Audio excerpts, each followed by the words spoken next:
اعوذ باللہ من الشیطان الرجیم بسم اللہ الرحمن الرحیم۔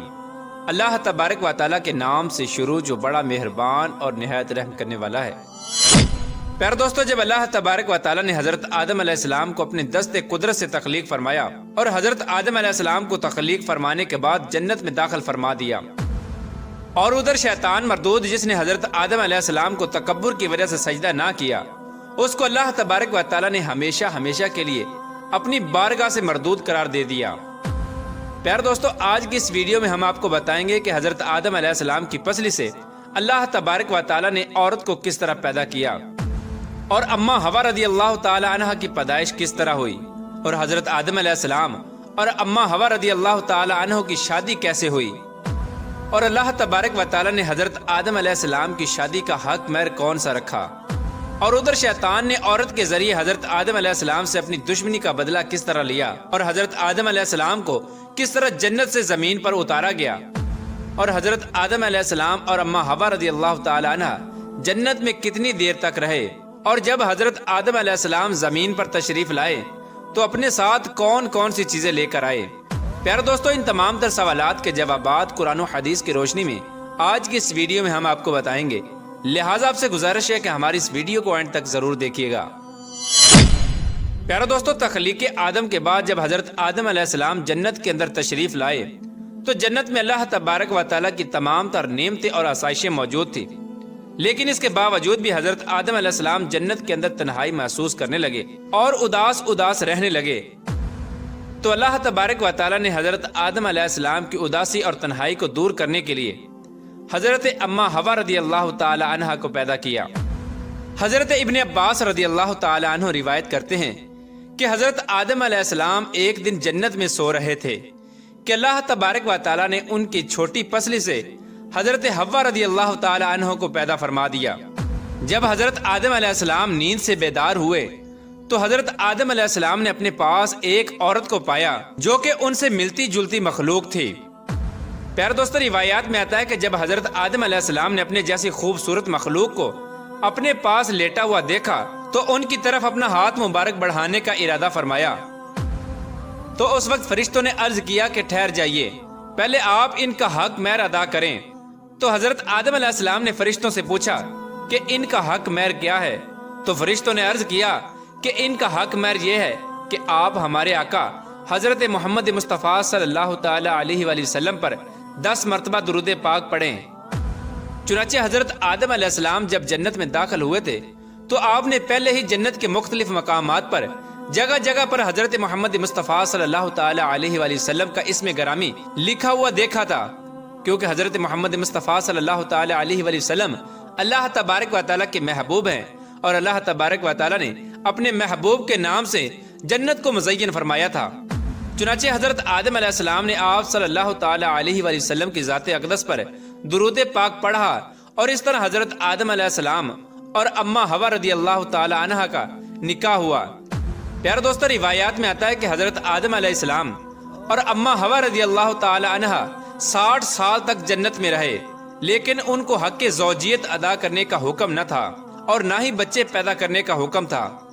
چنانچہ اس طرح حضرت آدم علیہ السلام اماں حوا رضی اللہ تعالی عنہ کی تخلیق کے بعد بڑے آرام و سکون سے جنت میں رہنے لگے۔ حضرت آدم علیہ السلام اور اماں حوا رضی اللہ تعالی عنہ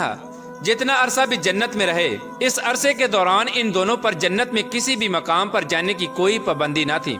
سوائے شجر ممنوعہ کے۔ جنت میں ایک ایسا درخت تھا جس کا پھل کھانے سے اللہ تبارک و تعالیٰ نے منع فرمایا تھا۔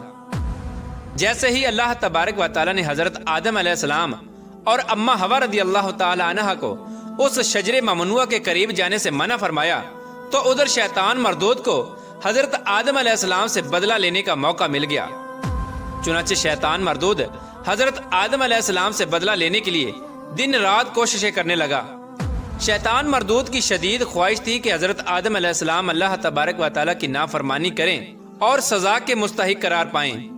پھر شیطان مردود نے ان دونوں کے دلوں میں وسوسے ڈالنے شروع کر دیے تاکہ ان دونوں کی شرم گاہیں جو ایک دوسرے سے پوشیدہ تھی وہ بے پردہ ہو جائیں۔ پیارے دوستو، روایات میں آتا ہے کہ حضرت آدم علیہ السلام اور اماں حوا رضی اللہ تعالی عنہ کا لباس جنتی لباس تھا، اور ان دونوں کے سروں پر تاج بھی تھا، اور ایک دوسری روایت کے مطابق حضرت آدم علیہ السلام اور اماں حوا رضی اللہ تعالی عنہ کا لباس جنتی درختوں کے پتے تھے جن سے ان کا ستر ایک دوسرے سے پوشیدہ تھا۔ اب شیطان روز ان دونوں کے دلوں میں یہ وسوسہ ڈالتا کہ وہ شجر ممنوعہ کے پاس جائیں اور جس پھل سے اللہ تبارک و تعالیٰ نے ان دونوں کو منع کیا ہے وہ پھل کھائیں۔ چنانچہ شیطان ایک دن حضرت آدم علیہ السلام اور اماں حوا رضی اللہ تعالی عنہ سے کہنے لگا کہ تمہارے رب نے تم دونوں کو اس درخت کے پھل کھانے سے اس لیے منع کیا ہے کہ کہیں تم لوگ یہ پھل کھا کر ہمیشہ ہمیشہ کے لیے زندہ رہنے والے نہ بن جاؤ یا کہیں تم لوگ فرشتے نہ بن جاؤ۔ چنانچہ شیطان کی یہ شیطانی باتیں سن کر حضرت حوا رضی اللہ تعالی عنہ سوچنے پر مجبور ہو گئیں کہ آخر کار اللہ تبارک و تعالیٰ نے ہمیں اس پھل کھانے سے منع کیوں فرمایا، جبکہ جنت میں اور کسی بھی مقام پر جانے سے یا کوئی بھی چیز کھانے سے منع نہیں کیا گیا۔ شیطان مسلسل حضرت اماں حوا رضی اللہ تعالی عنہ پر وار کرتا رہا اور پھر آخر کار شیطان مردود کی کوششیں رنگ لے آئیں۔ شیطان مردود نے حضرت حوا رضی اللہ تعالی عنہ کو پھل کھانے پر راضی کر لیا۔ ایک دن حضرت حوا رضی اللہ تعالی عنہ نے حضرت آدم علیہ السلام سے کہا کہ ہم اس شجر ممنوعہ کا ذرا سا حصہ کھا کر تو دیکھیں کہ آخر کار اس میں کون سا راز چھپا ہے جس کی وجہ سے اللہ تبارک و تعالیٰ نے اس درخت کا پھل کھانے سے منع فرمایا ہے۔ شروع میں تو حضرت آدم علیہ السلام نے مکمل طور پر حضرت حوا رضی اللہ تعالی عنہ کو اس درخت کا پھل کھانے سے منع فرما دیا، لیکن پھر حضرت حوا رضی اللہ تعالی عنہ کے مسلسل اصرار پر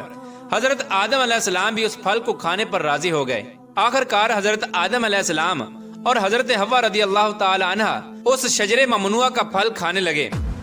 ان دونوں نے ابھی پوری طرح اس پھل کو چکھا بھی نہ تھا کہ ان دونوں کی شرمگاہیں ایک دوسرے پر ظاہر ہو گئیں۔ اس وقت حضرت آدم علیہ السلام اور حضرت حوا رضی اللہ تعالی عنہ بہت پریشان ہوئے اور اپنی شرمگاہوں کو چھپانے کے لیے جنت کے پتوں کا استعمال کرنے لگے تاکہ جنت کے پتوں کے ذریعے وہ اپنی شرمگاہوں کو چھپا سکیں۔ جیسے ہی ان دونوں نے اس شجر ممنوعہ کا پھل چکھا تو اللہ تبارک و تعالیٰ نے ارشاد فرمایا، کیا میں نے تم کو منع نہیں کیا تھا کہ اس درخت کا پھل نہ کھانا اور شیطان کے ورگلانے میں نہ آنا؟ یہ تمہارا کھلا دشمن ہے۔ اس وقت جب حضرت آدم علیہ السلام اور حضرت حوا رضی اللہ تعالی عنہ نے اللہ تبارک و تعالیٰ کا یہ پیغام سنا تو خوف الہی کی وجہ سے کانپنے لگے۔ اس کے بعد اللہ تبارک و تعالیٰ نے حضرت آدم علیہ السلام کو اور حضرت حوا رضی اللہ تعالی عنہ کو زمین پر اتار دیا، جیسا کہ اللہ تبارک و تعالیٰ سورہ اعراف کی آیت نمبر 25 میں ارشاد فرماتا ہے، اب تم دونوں ایک خاص مدت تک زمین پر ہی رہو گے جہاں تم ایک دوسرے کے دشمن ہوگے اور وہاں ہی مرنا ہے اور اسی میں سے پھر پیدا ہونا ہے۔ پیارے دوستو، روایات میں آتا ہے کہ حضرت آدم علیہ السلام کو ہند میں اتارا گیا جبکہ حضرت حوا رضی اللہ تعالی عنہ کو جدہ میں اتارا گیا۔ جیسے ہی یہ دونوں زمین پر تشریف لائے تو ایک دوسرے کو ڈھونڈنے لگے لیکن ایک دوسرے کو تلاش نہ کر پائے۔ روایات میں آتا ہے کہ جب حضرت آدم علیہ السلام جنت سے زمین پر تشریف لائے تو آپ کے پاس حجر اسود اور جنت کے پتے بھی تھے جن کو انہوں نے زمین پر پھیلا دیا۔ حضرت ابن عباس رضی اللہ تعالی عنہ سے مروی ہے کہ حضرت جبرائیل علیہ السلام حضرت آدم علیہ السلام کے پاس تشریف لائے اور گندم کے 7 دانے اپنے ساتھ لے کر آئے۔ حضرت جبرائیل علیہ السلام نے اس گندم کے دانوں کو حضرت آدم علیہ السلام کو دیا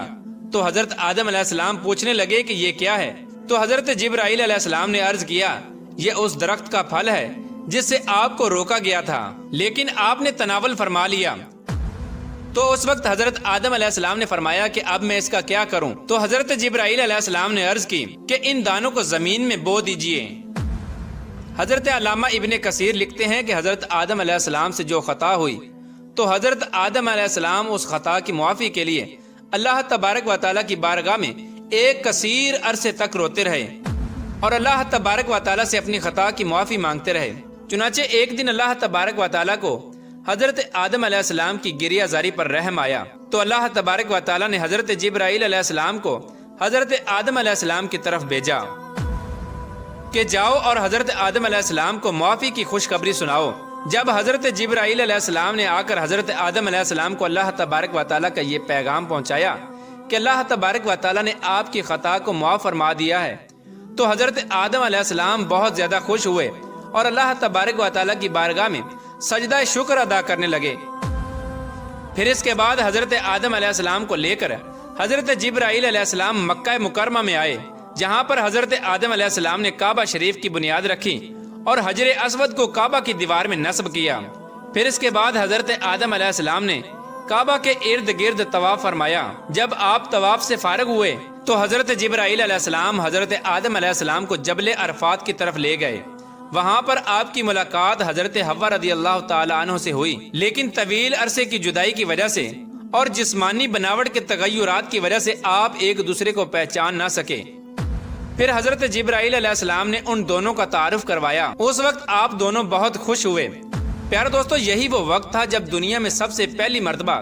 دنیا کی سب سے پہلی عورت کو حیض آیا۔ پھر اس کے بعد اللہ تبارک و تعالیٰ کے حکم سے حضرت آدم علیہ السلام اور حضرت حوا رضی اللہ تعالی عنہ کی کثیر اولاد ہوئی۔ پیارے دوستو، اس طرح شیطان مردود نے جنت کے اندر